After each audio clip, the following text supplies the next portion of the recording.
तो आज हम लोग पढ़ेंगे प्रॉपर्टीज़ ऑफ कोवेलेंट कंपाउंड, ठीक है। लेकिन उसके पहले थोड़ा सा देख लेते हैं लेविस स्ट्रक्चर। कुछ है नहीं वैसे ही, इसमें सिर्फ इलेक्ट्रॉन को दिखाने का एक तरीका होता है। तुम लोग भी लिख लो लेविस स्ट्रक्चर, ठीक है।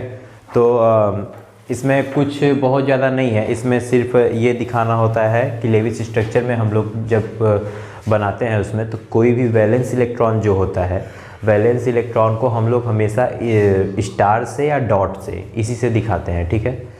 तो यही है, लिखो the total number of valence electron of any atom always represented by star और डॉट। ऐसे लिख लेना, ESTAR मत लिखने लगना, ऑलवेज रिप्रेजेंटेड बाई स्टार और डॉट, ठीक है। ठीक है, ठीक है, ठीक है, ठीक है ना। तो देखो अब लेविस डॉट स्ट्रक्चर को बना करके भी देखते हैं। जैसे मान लो हमारे पास है CH4, क्या है CH4 को क्या बोलते हैं? अरे वाह, तेज हो। CH4 है ना। अब मान लो इसका हमको लेविस डॉट स्ट्रक्चर बनाना है। क्या बनाना है? Lewis dot structure. सबसे पहले हम लोग क्या करेंगे, हम लोग लिखेंगे C। क्या लिखेंगे? C। हमने लिख दिया C। अब जरा फटाफट से बताओ कि कार्बन के पास वैलेंस इलेक्ट्रॉन कितने होते हैं? फटाफट से कब तब बता पाओगे जब याद रहेगा कुछ। 4। अरे ये फटाफट है। तो चार वैलेंस इलेक्ट्रॉन होते हैं। हमने 4 वैलेंस इलेक्ट्रॉन देखो बना दिया ना। बना दिया कि नहीं बना दिया? बना दिया ना। हम कुछ भी बना देते हैं, बहुत तेज है, ठीक है। तो देखो हमने 4 वैलेंस इलेक्ट्रॉन बनाए।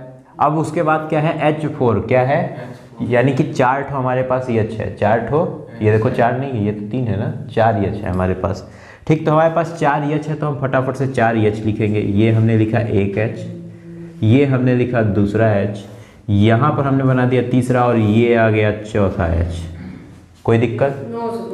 हाइड्रोजन के पास वैलेंस इलेक्ट्रॉन कितना होता है? 1 को, ठीक ना। गलत तो नहीं बोल रहा हूँ, सही बोल रहा हूँ ना। तो हाइड्रोजन वाले इलेक्ट्रॉन को भी हम लोग बना दें। हाइड्रोजन वाले इलेक्ट्रॉन को हम लोग डॉट से नहीं दिखाएंगे। क्यों? क्योंकि कार्बन का डॉट से दिखा रहे हैं, हाइड्रोजन का भी डॉट से दिखा दे रहे हैं, कन्फ्यूजिया नहीं जाओगे, ठीक है। तो स्टार से हम लोग बनाते हैं। किससे? स्टार से। तो मान लो ये हमने बना दिया स्टार, बना दिया ना। ये इस वाले हाइड्रोजन का हो गया। फिर इस वाले हाइड्रोजन का भी देखो यहाँ बना दिया इसे स्टार। फिर इस वाले हाइड्रोजन का भी बना दिया यहाँ पे स्टार, ठीक है ना। जो भी है अपने आप में स्टार है, और क्या है तब क्या, ठीक है। ये हो गया ना। अब हमको क्या करना है, बस हमको घेराबंदी इसकी करनी है। घेराबंदी करना सीख लेते हैं। देखो लेविस डॉट स्ट्रक्चर इसी को बोलते हैं, ठीक है। यही है तुम्हारा लेविस डॉट स्ट्रक्चर। अब बस इसमें तुमको बता देना है कि कौन सा एटम कितने इलेक्ट्रॉन ले रहे हैं, वो घेराबंदी करके बताओगे, ठीक है ना। देखो एक जो तुम्हारा हाइड्रोजन है, एक हाइड्रोजन है, वो अपना हर एक इलेक्ट्रॉन मतलब कार्बन के एक इलेक्ट्रॉन के साथ शेयर हुआ है, ठीक है ना। जैसे मतलब ये वाला हाइड्रोजन अपना एक इलेक्ट्रॉन कार्बन के एक इलेक्ट्रॉन के साथ शेयर किया होगा, ठीक, शेयर हो गया। वैसे ही ये वाला भी हाइड्रोजन अपना कार्बन के एक इलेक्ट्रॉन के साथ शेयर किया होगा। एक ही के साथ क्यों शेयर कर रहा है? क्योंकि इसके पास एक ही ठो इलेक्ट्रॉन है, तो एक ही ठो शेयर कर पाएगा। जितनी क्षमता है उतना बोलेगा, बढ़ बढ़ के बोलेगा, मराने पिटाने लगेगा, ठीक। तो ये भी वैसे ही कर दिया, ठीक। ये वाला भी वैसे ही कर दिया, और ये वाला भी वैसे ही कर दिया। कोई दिक्कत? अब देखो हम लोग पढ़े थे एक बार, जब ऑक्टेट रूल पढ़ रहे थे उसी समय पढ़े थे कि जो हाइड्रोजन होता है वो ऑक्टेट नहीं बल्कि डुप्लेट फॉलो करता है। क्या फॉलो करता है? डुप्लेट। देखो सारे हाइड्रोजन डुप्लेट हो गए ना, हो गए कि नहीं हो गए। लेकिन कार्बन कौन सा फॉलो करता है? कार्बन P ब्लॉक का एलिमेंट है, यानी ऑक्टेट रूल फॉलो करता है ना। अब कार्बन का हमको 8 दिखाना है कि कार्बन के पास 8 इलेक्ट्रॉन पूरे हो गए, ये हमें दिखाना है ना। तो हम लोग कैसे दिखाएंगे? तो बड़े ध्यान से देखो कि कार्बन के पास 4 तो अपने खुद के थे ही, और 4 शेयरिंग से मिले कि नहीं मिले? 4 शेयरिंग से मिले ना, तो उसको हम लोग ऐसे घेर देंगे,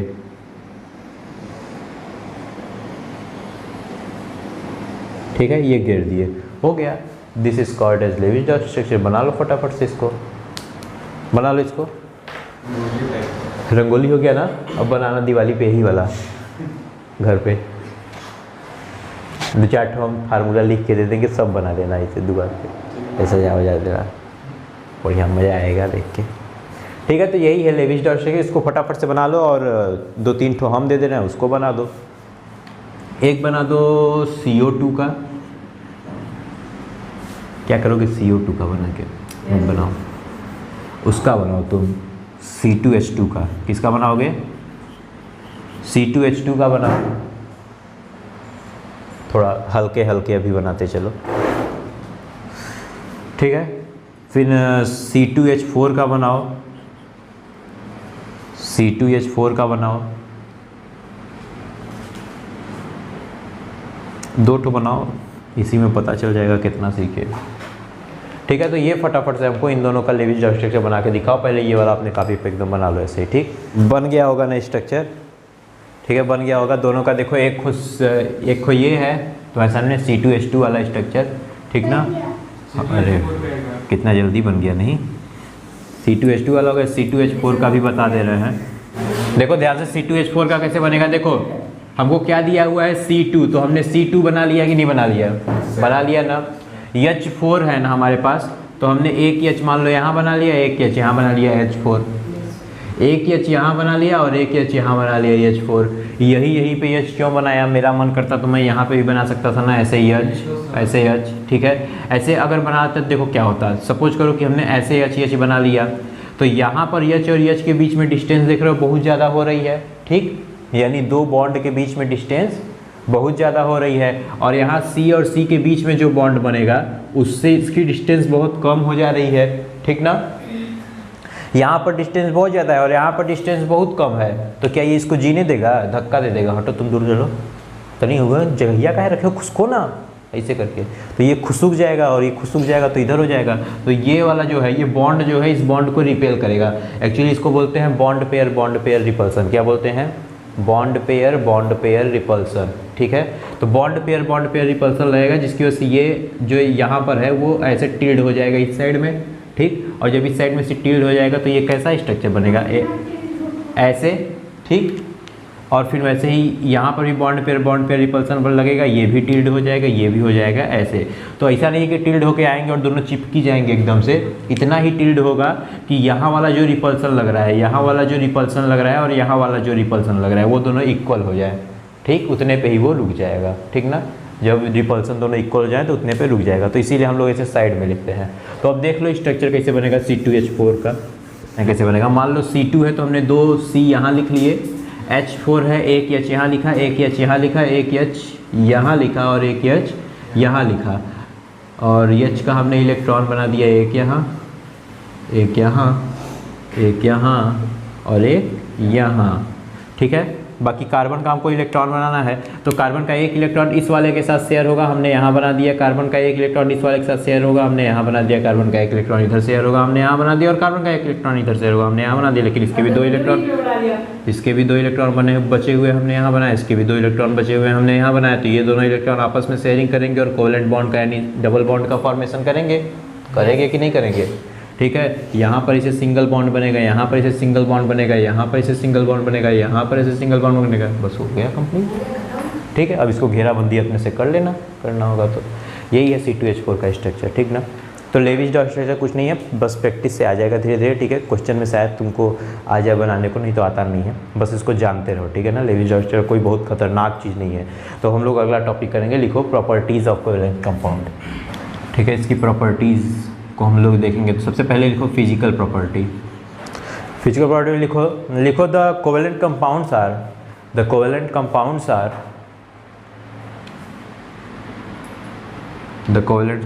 आर गैस,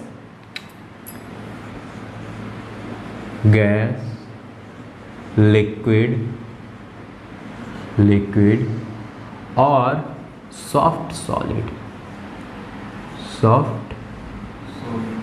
सॉलिड नहीं, सॉफ्ट सॉलिड, ठीक है। Soft solid but having some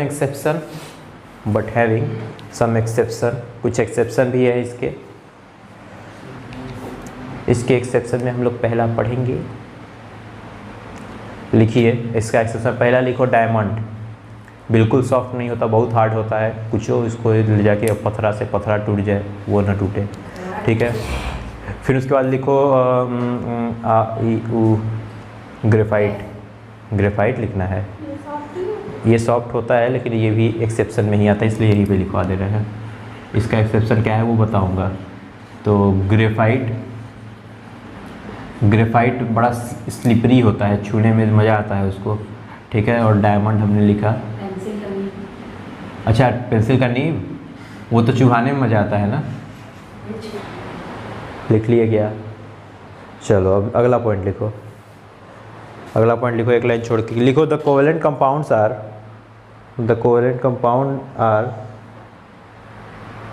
are मत लिखना। The covalent compound have less melting and boiling point than ionic compound. ठीक है, यानी कि जो कोवेलेंट कंपाउंड होते हैं वो आयनिक कंपाउंड से ज़्यादा, मतलब उन आयनिक कंपाउंड से कम होती है उनकी मेल्टिंग पॉइंट और बॉइलिंग पॉइंट। तो ये हमें याद रखना है, ठीक ना। ये ऐसे इसलिए लिखवाया हूँ ना क्योंकि कभी कभी कंपेयर करने को ही डायरेक्ट आता है क्वेश्चन में, ठीक है। किसकी बॉइलिंग पॉइंट ज़्यादा होगी, किसकी कम होगी। तो याद रखना कोवेलेंट कंपाउंड जो होते हैं उनकी कम होती है, ठीक है, और आयनिक कंपाउंड की ज़्यादा होती है। लेकिन ये एक्सेप्शन के लिए फॉलो नहीं होगा, एक्सेप्शन को हम लोग साइड में रख करके तब ये बात करेंगे, ठीक है ना। तो ये याद रखना। नेक्स्ट पॉइंट लिखो। अगला लिखो कि covalent compound are, next point लिखना, covalent compound are bad conductor of electricity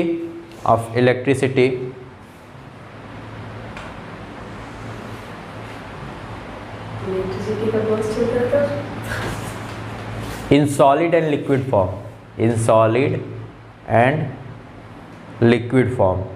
फिर इसके बाद लिखो अगला, अच्छा हाँ यहाँ ये लिखे ना। अब देखो यहाँ पर भी एक एक्सेप्शन है, लिखो accept graphite.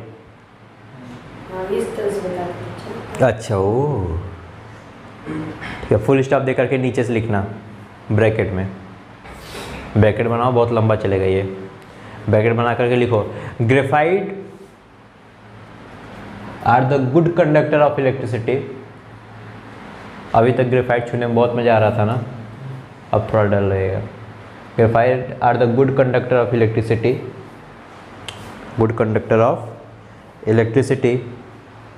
because they have free electron। ब्रैकेट बंद कर लो यहीं पे खटाक से एकदम इसे। they have free electron, ठीक है, बहुत बढ़िया, शाबाश। देखो जो ग्रेफाइट का स्ट्रक्चर बनता है ना वो कुछ ऐसे बनता है, देखो। अरे यार ऐसे तो डर जाएंगे हम, ठीक है। देखो ग्रेफाइट का स्ट्रक्चर कैसे बनता है,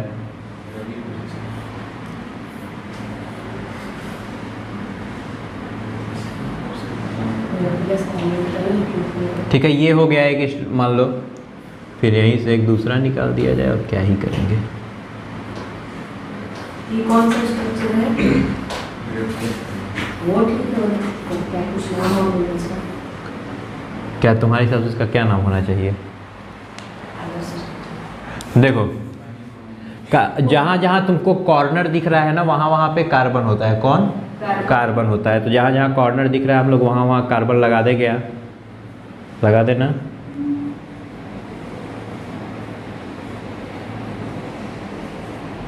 ये ऐसे ऐसे देखो, मान लो हम लोग लगा दिए, लग गया ना सब। अब इस स्ट्रक्चर में अगर बड़े ध्यान से देखो ना, अभी इसको और आगे अगर बना लोगे तो बना लेना, ठीक है। लेकिन इसमें हर एक कार्बन जो होगा वो 3 बॉन्ड बनाया है। कितना? 3 से ज़्यादा नहीं बना पाएगा। इससे यहाँ पर अगर हम लोग इस कार्बन की बात करें तो देखो ये एक बॉन्ड यहाँ बनाया है, यानी एक इलेक्ट्रॉन अपना यहाँ दिया होगा। एक बॉन्ड यहाँ बनाया है, यानी एक इलेक्ट्रॉन यहाँ दिया होगा कि नहीं दिया होगा। और एक बॉन्ड यहाँ बनाया तो यहाँ भी दिया ही होगा।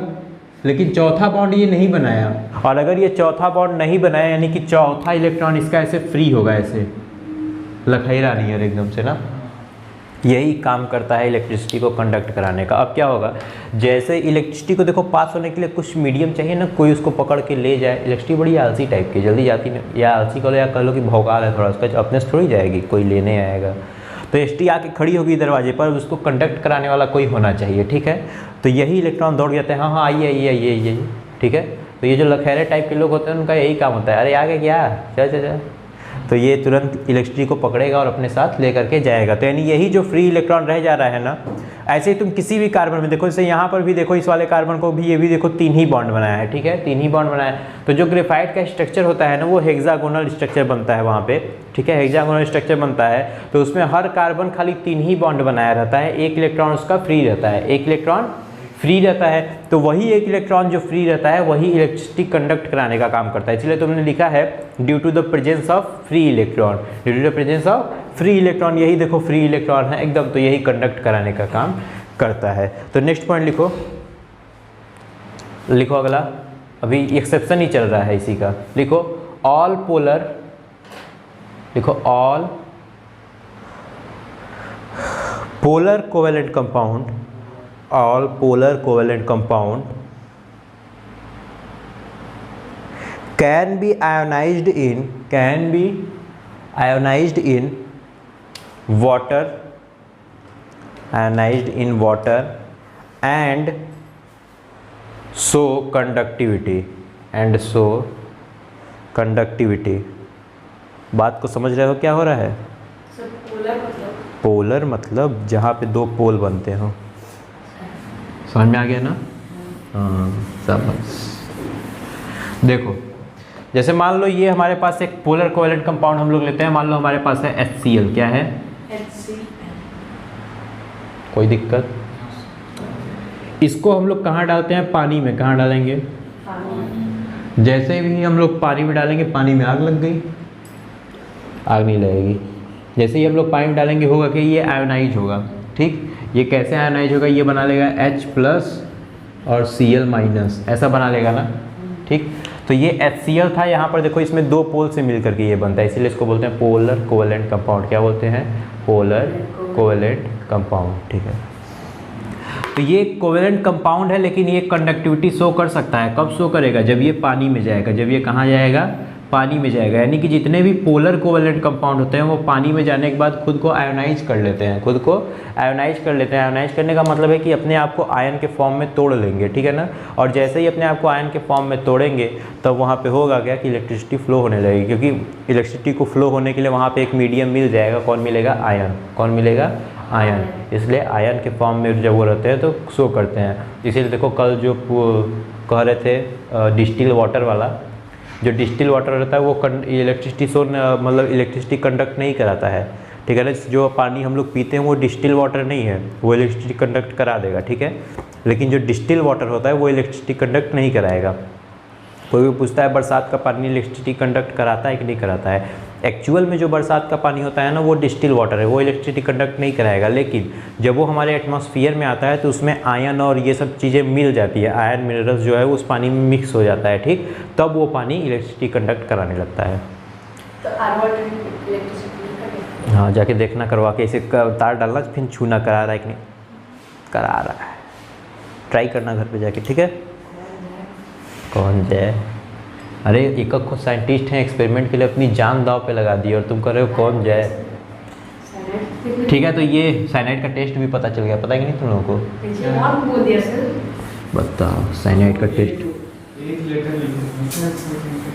1 लीटर लिखे थे ना। तो यस लिख दे तो यही देखो भी हो सकता है, इंग्लिश वालों का यही गलत है। अब वहाँ 1 लीटर लिखा एस, अब एस से कई हो जा रहा है, मान लिया ख लिख देता, हो जाता खट्टा। कुछ है ही नहीं उसके अलावा ख से। खारा नहीं हो सकता, खारा फारा वो सब खट्टा में ही आता है हमारे यहाँ, सब खट्टा में रहता है। अच्छा, हम अपने जेब में ब्रश रख के घूम रहे हैं, तभी हम सोच रहे हैं क्या गड़ रहा है, समझ में नहीं आ रहा। अजीब अजीब है, कर क्या है ना, जल्दी जल्दी तुम लोग चक्कर में कुछ भी हो जाता है। ठीक है, तो इतना लिख लिया ना। तो अब नेक्स्ट वो HCl वाला बनाए थे कि नहीं? बना लो, अगर हो तो फटाफट से इसको बना लो। इसको लिख लो ऐसे ही, HCl प्लस H2O, ये टूट जाएगा H प्लस और Cl माइनस में, ऐसे ही बना लो जहाँ लिखे हो पॉइंट वहीं पे। ठीक है, अब इसके बाद एक क्वेश्चन लिखो, इसको घर से पता करके आना। लिखो लिक्विड HCl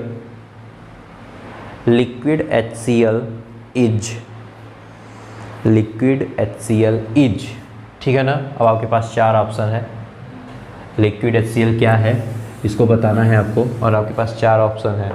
ठीक है, कौन कौन से 7 करोड़ के लिए प्रश्न है।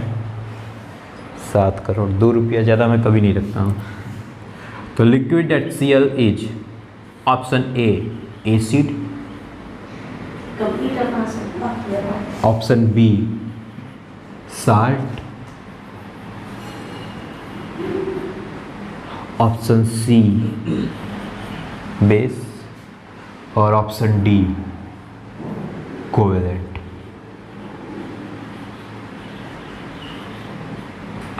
एसिड है सर। ये आपका क्वेश्चन है कि लिक्विड HCl इज, ठीक है ना, लिक्विड HCl क्या है। और एक खतरनाक सा आंसर है साल्ट। लिक्विड HCl जो है वो ये देखो अद्भुत प्रतिभा, लिक्विड HCl लिख लिए ना। अब नेक्स्ट क्वेश्चन लिखो, एक्वस HCl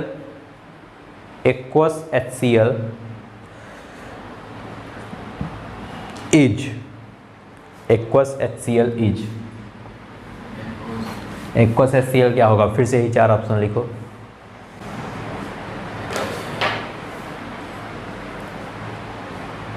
एक्वस HCl जो है वो क्या होगा आपको बताना है।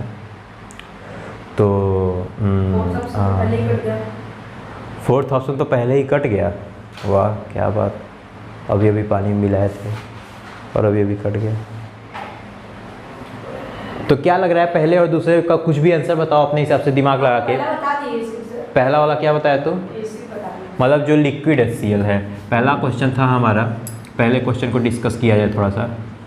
पहला क्वेश्चन था कि लिक्विड HCl क्या था, यानी HCl है और वो क्या है लिक्विड, लिक्विड HCl इज, ठीक है, यही था क्वेश्चन बस। ये क्या है, क्या बताया हो तुम आंसर, एसिड। एक आंसर आया एसिड, और कुछ, और सॉल्ट। 4 लोग हो, कम से कम चारों बोल दो एक बार, ऐसे टिक लगा ये दो। सॉल्ट बोली तुम बोलो। ये सॉल्ट बोली, ठीक है। तुम भी कुछ बोलो। अच्छा एसिड ही बोलेंगे, तो इस पर दो बार वोटिंग हो गया, एसिड ही। इस पर 3 बार वोटिंग हो गया, सब सही है। क्या बात करूं? ठीक है। एक अकेला गलत है, बाकी के 3 भी गलत ही हैं, ऐसा नहीं कि सही हैं। ये भी गलत है, ये भी गलत है। इसका करेक्ट आंसर होगा कोवेलेंट। जल्दी इसको सही करो, कोवेलेंट वाले पे सही टिक लगाओ बस। अब बताइए इसका क्या आंसर होगा। फिर भी कोवेलेंट होगा, नहीं सर कंफर्म है। ठीक है। एक आया आंसर कोवेलेंट, और एसिड एक आंसर आया, और एक आंसर आया एसिड, और ठीक है। एक अकेला गलत है, बाकी ये सही है, सही है। देखो क्यों होता है, तुक्का मारने से नहीं काम चलेगा, समझो इसको, ठीक है। एक चीज़ एकदम गांठ बांध के अपने दिमाग में बैठा लो, ठीक है, कि HCl जो होता है ना वो गैसियस फॉर्म में होता है। किस फॉर्म में, गैसियस। अगर सिर्फ हम लोग HCl लिख दें तो वो किस फॉर्म में होता है, गैसियस। वो ना एसिड होता है ना बेस होता है। गैसियस फॉर्म में जब वो रहता है तो ना वो एसिड रहता है ना वो बेस रहता है। जिस दिन वो HCl पानी में मिलाया गया, किस में मिलाया गया, पानी में, तब जाकर के वो क्या बनेगा, एसिड बनेगा। क्या बनेगा, एसिड बनेगा, ठीक है ना।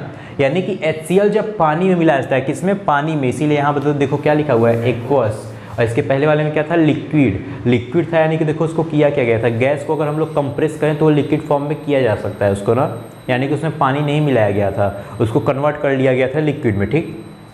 तो लिक्विड अगर HCl है तो वो कैसा होगा, कोवेलेंट। अभी अभी हमने लिखवाया था कुछ देर पहले ना, पोलर कोवेलेंट कंपाउंड है, ठीक है। तो वो कैसा होगा, कोवेलेंट होगा, ठीक। लेकिन अगर एक्वस HCl दे दिया गया तब वो क्या होगा, एसिड होगा, क्योंकि HCl को अगर पानी में मिलाया जाए तो वो क्या बन जाता है, एसिड बन जाता है। एसिडिक बिहेवियर शो करने लगता है। क्यों शो करता है ये भी बताऊँ, क्योंकि देखो HCl को जैसे ही हम लोग पानी में भी कुछ देर पहले मिलाए थे तो देखोगे H+ आयन रिलीज हुआ था, लिया था कि हुआ था कि नहीं। और एसिड की प्रॉपर्टी होती है कि वो H+ आयन रिलीज करते हैं। बात समझ में आ रही है ना। तो बस यही रीजन है, एकदम दिमाग में इसको बैठा लेना, ठीक। कोई दिक्कत इतना समझने में, तो ठीक है। वो अगला लिखो, सॉल्युबिलिटी में लिखो फटाफट से। तो जनरली नॉन पोलर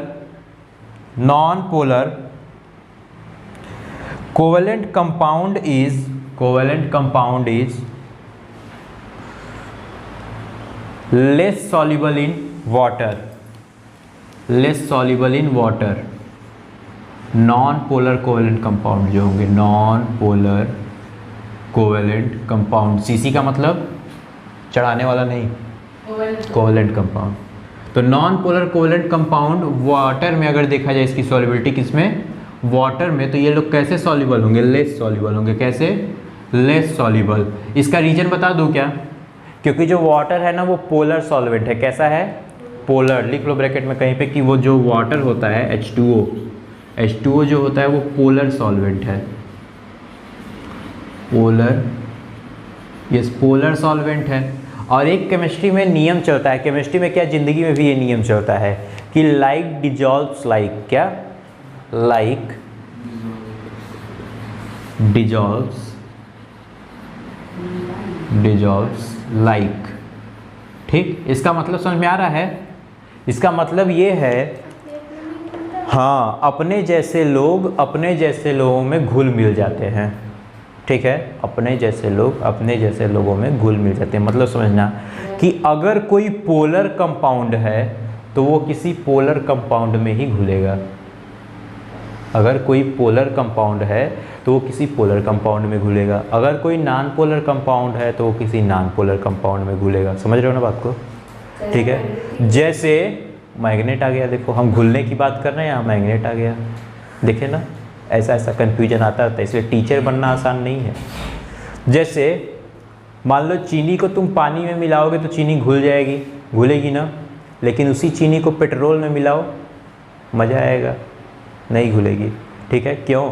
क्योंकि उन दोनों की पोलरिटी, मतलब उन दोनों की प्रॉपर्टी जो है वो अलग हो जाती है, एक पोलर हो गया और एक नॉन पोलर हो गया। तो लाइक डिजॉल्व्स लाइक का मतलब यह है कि अपने जैसे लोगों में ही घुल मिल पाते हैं। जैसे मान लो अगर तुम आवारा टाइप के लड़के हो, सपोज करना, एकदम दिल पे मत ले लेना, अरे यार आज डिस्टर्ब कर दिए, एकदम आवारा बोल दिए। मान लो कि तुम आवारा टाइप के लड़के हो, तो तुम्हारा मन कभी अच्छे लड़कों में लग ही नहीं सकता। थोड़ा आवारा टाइप के लड़के हो, थोड़ा हंसी हुर्रा हो, मज़ा आए ज़िंदगी में, थोड़ा लाइफ बने तो मज़ा आएगा तुमको। ठीक है, यानी कि अगर तुम आवारा हो तो तुम आवारा लड़कों के साथ ही सेट हो पाओगे। कुछ इंसान भी ऐसे होते हैं, परम नीच टाइप के होते हैं, उसी में सेट हो पाते हैं। ठीक है, जो थोड़ा सा वैसी हरकत करे। ठीक, तो लाइक डिजॉल्व्स लाइक का क्या मतलब है कि अपने जैसे लोगों में घुल मिल जाते हैं। भुलाओगे नहीं ना, अब याद रहेगा हमेशा। ठीक है, यानी कि अगर कोई आवारा टाइप का है तो वो किस में घुलेगा मिलेगा? आवारा टाइप के लड़कों में ही। ठीक है, अगर मान लो जैसे कोई सीधा साधा है, मेरे टाइप है, ठीक है, तो वो किस में घुल मिल पाएगा? सीधे साधे लोगों में ही। जैसे मैं देखो सीधे साधे लोगों के साथ ही हमेशा रह पाता हूँ। ठीक है, ऐसा मेरा, जैसे तुम लोग के साथ मेरा कहाँ मन लगता है उतना, देख। ठीक है, तो ये लिख लो, ये वाली लाइन लिख लेना। फिर उसके बाद लिखो and more soluble in non polar solvent like organic solvent, in non polar solvent and more soluble in non polar solvent. यानी कि जो कोवेलेंट कंपाउंड होते हैं वो पोलर सॉल्वेंट में कम सॉल्युबल होते हैं और नॉन पोलर सॉल्वेंट में ज़्यादा सॉल्युबल होते हैं। लिख लो and more soluble in non polar solvent. Example लिख लो, जैसे बेंजीन सोल्यूशन जो है वो नॉन पोलर सॉल्वेंट है। क्या है? Non polar. जैसे पोलर सॉल्वेंट का देखो एक एग्जाम्पल मैं बताया यहाँ पे ना, वाटर। क्या बताया? वाटर। वैसे ही नॉन पोलर का क्या है? बेंजीन। क्या है? Benzene, C6H6। ये है नॉन पोलर सॉल्वेंट। ये क्या है?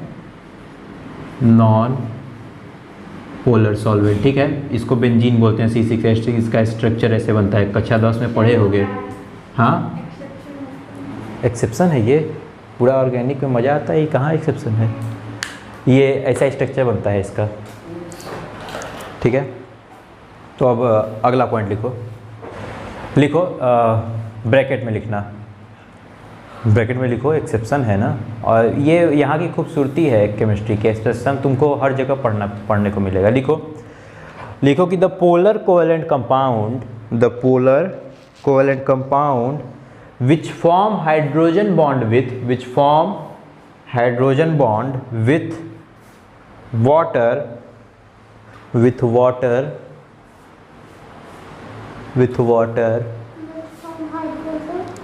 bond, hydrogen bond with water can dissolve in H2O, can be dissolved in H2O। ठीक है ना। तो ऐसे कंपाउंड जो कैसे हों अच्छे हो ना। ऐसे कंपाउंड जो पोलर कोवेलेंट कंपाउंड हो, जैसे अभी हमने कुछ देर पहले एक एग्जांपल देखा था पोलर कोवेलेंट कंपाउंड का, HCl। क्या देखा था? HCl। तो ऐसे कंपाउंड जो पोलर कोवेलेंट कंपाउंड हो, अगर उनको हम लोग वाटर में मिलाते हैं तो वो सब के सब डिजॉल्व हो जाएंगे। ठीक है ना। अगर वो हाइड्रोजन बॉन्डिंग करते हैं तो उसका रीजन यही होगा क्योंकि वो हाइड्रोजन बॉन्डिंग करते हैं, ठीक है, और वो डिजॉल्व हो जाते हैं। ठीक, तो इसका एग्जाम्पल लिख लो ग्लूकोज, एग्जाम्पल लिख लो ग्लूकोज, यूरिया, एग्जाम्पल लिख लो ग्लूकोज, यूरिया, और तुम लोगों का फेवरेट एल्कोहल देखो, उसके बाद etcetera.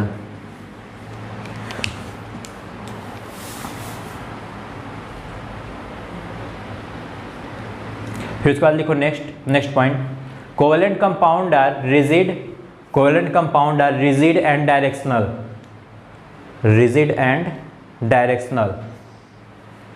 covalent compound are rigid and directional,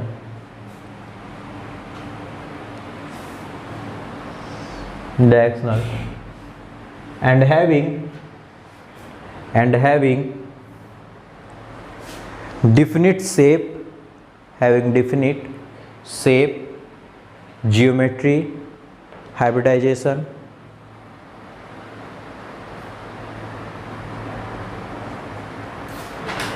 isomerisation, इतना बढ़िया नाम है नहीं, आइसोमराइजेशन। कभी किसी को गाली देने का मन करे तो यही सब नमो उसके सामने बोल दिया करो, गाली मत दिया करो, गाली देने से जुबान गंदी होगी ना। आइसोमराइजेशन कहीं के, ठीक है, अच्छा लगेगा उसको। क्या बोल दिए अब जो बोल दे। ठीक है, तो ऐसे लिख लो, ये इतना हो गया। ठीक है, यानी कि देखो हमने आयनिक कंपाउंड में पढ़ा था कि आयनिक कंपाउंड जो होते हैं वो नॉन डायरेक्शनल होते हैं। कैसे होते हैं? नॉन डायरेक्शनल होने की वजह से वो कुछ प्रॉपर्टी को शो नहीं कर पाते थे। जैसे क्या नहीं शो कर पाते थे? आइसोमरिज्म वहाँ नहीं होता था, ये वहाँ पर हाइब्रिडाइजेशन नहीं होता था, उनकी कोई जियोमेट्री नहीं होती थी, उनका कोई शेप नहीं होता था, ये सब नहीं होता था ना। लेकिन यहाँ पर उसका ठीक उल्टा है, यहाँ पर ये डायरेक्शनल बॉन्ड बनाते हैं। ठीक है, डायरेक्शनल बॉन्ड बनाते हैं और इसमें हम लोग बता सकते हैं कि किसी भी कंपाउंड का शेप कैसा है, हाइब्रिडाइजेशन उसका पता कर लेंगे, हाइब्रिडाइजेशन से शेप और जियोमेट्री दोनों पता चल जाएगी। ठीक है, तो इस तरीके से हम लोग पता करते हैं। ठीक ना। तो अभी हाइब्रिडाइजेशन हम आगे पढ़ाएंगे, थोड़ा सब्र करना। ठीक है, तो अब नेक्स्ट पॉइंट लिखो, कोवेलेंट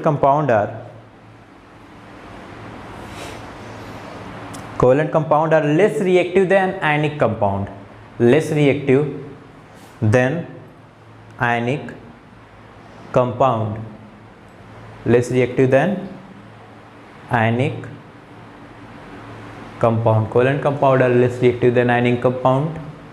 लिख लिया क्या? बिकॉज, आगे रीजन भी लिखो, बिकॉज कोवेलेंट कंपाउंड